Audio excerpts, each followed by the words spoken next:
யாக்கோபுக்கு ஒரு வழி வேணும்னா நான் சொல்லி தரேன், எனக்கு ஃபோன் பண்ண சொல்லுங்க. அந்த ஆள் இதில் தப்பிக்கிறதுக்கு வழி என்னன்னா 2 வழி இருக்கு. யாக்கோபு இதில் தப்பிக்கணும்னா என்னன்னா, நேராக கிளம்பிங்க வந்து போலீஸ்கார் 2 பேரை வச்சுக்கின்னு எங்கள் தோழலாம் இங்கே இருக்கிறாங்க, கையெடுத்து கும்பிட்டு மன்னிப்பு கேட்கணும். ஒன்று. ரெண்டாவது வந்து என்ன தெரியுமா, எங்கள் தோழர் அடிச்சதுக்காக அவர் சொந்த சாலையில் ஒரு 2500 போஸ்டர் போட்டு அவர் தொகுதி முழுக்க இது மாதிரி அரசு ஊழியர் தாக்க மாட்டேன்னு அவர் மன்னிப்பு கேட்டு போஸ்டர் ஓட்டணும். ஓட்டினாரா நாங்கள் ஒத்துக்கிறோம். யாக்கோபுக்கு வந்து என்ன தெரியுமா, இபி தொழில் அடிச்சுட்டு அடுத்த கட்ட என்ன பண்ணணும்னு தெரியாமல் முடிச்சுருக்கிறாரு. அவர் இஞ்சி தின்ன குரங்கு மாதிரி இப்போ தெரிஞ்சுக்கிறாரு. முருகானந்த தோழருக்கு பேசும்போது சொன்னார், அங்கே ஃபோன் பண்ணி கேட்குறாரு, இங்கே ஃபோன் பண்ணி கேட்குறாருன்னு. நீ நேராக கிளம்பிங்க வா, உன்னை 5 நிமிஷம் நான் காப்பாற்றுறேன், ஒரே நிமிஷம் உன்னை காப்பாற்றி வீட்டுக்கு அனுப்புகிறேன். உன்னை காப்பாற்றணும்னா செங்கோடியால் தான் முடியும், வேறு யாரும் உன்னை காப்பாற்ற முடியாது. உன்னை காப்பாற்றணும்னா ரெட் ஃபிளாக் தான் முடியும்.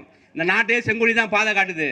இடதுசாலி பக்கம் போனால், ரோட்டில் போனால், லெஃப்ட் சைடு போனால் உனக்கு சேஃப்டி, எங்கள் கூட வந்தால் தான் உனக்கு சேஃப்டி. யாக்கோபு, நீ மாமன்ற உறுப்பினர், மாங்காமடைய உறுப்பினரையா நீ? உன்னை எவையா மாங்காமடைய உறுப்பினர் ஆக்கணும்? உனக்கு தான் ஓட்டு போடுறதே தப்பு. உனக்கு ரவுடி பயிலுக்குலாம் ஓட்டு போடுறேன்னு பாருங்க, அந்த ரவுடி பயிலில் கேட்கணும்.